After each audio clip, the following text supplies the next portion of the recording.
আসসালামু আলাইকুম।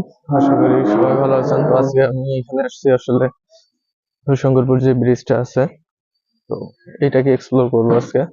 তো আমার উদ্দেশ্য কেবি বসুর বাড়িতে যাওয়া।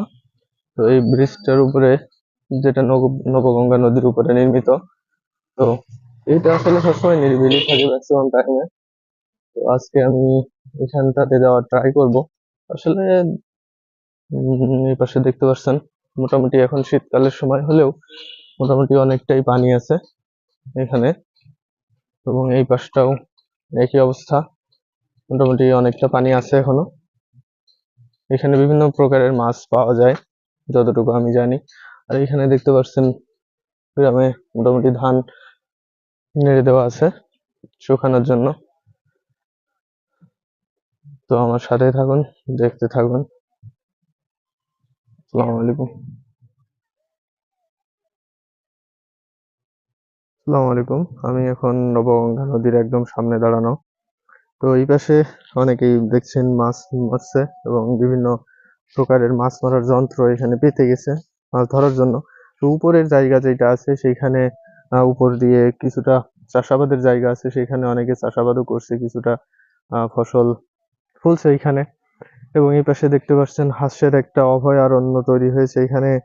যারা আশেপাশে আছেন এবং যারা আশেপাশে এই হাঁস পালন করেন, তাদের আসলে বাড়তি খাবারের প্রয়োজন হয় না। এখান থেকেই হাঁস খাবার খেয়ে যায়। এই যে দেখতে পাচ্ছেন এখানে ও সামনে অনেকগুলো হাঁসের পাল একসাথে আসলে এইখানটাতে চরে।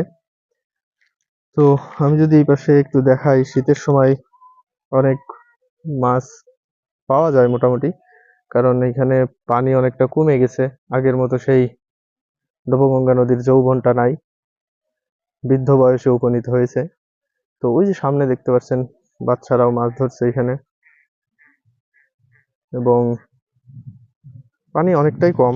তারপরেও এখানে মোটামুটি যতটুকু পানি আছে পর্যাপ্ত মাছ আছে হয়তো।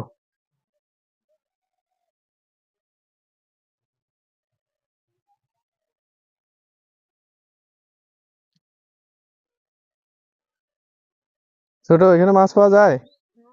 তাই? কি কি মাছ পাওয়া যায় এখানে? কই, কি কি পাইছো দেখি? সব পুঁটি মাছ? তাই? এখানে কি শুধু বড়শিতেই মাছ পাওয়া যায়? জালেও পাওয়া যায় না? তাই তোমরা মারতে আসো এখানে? তাই?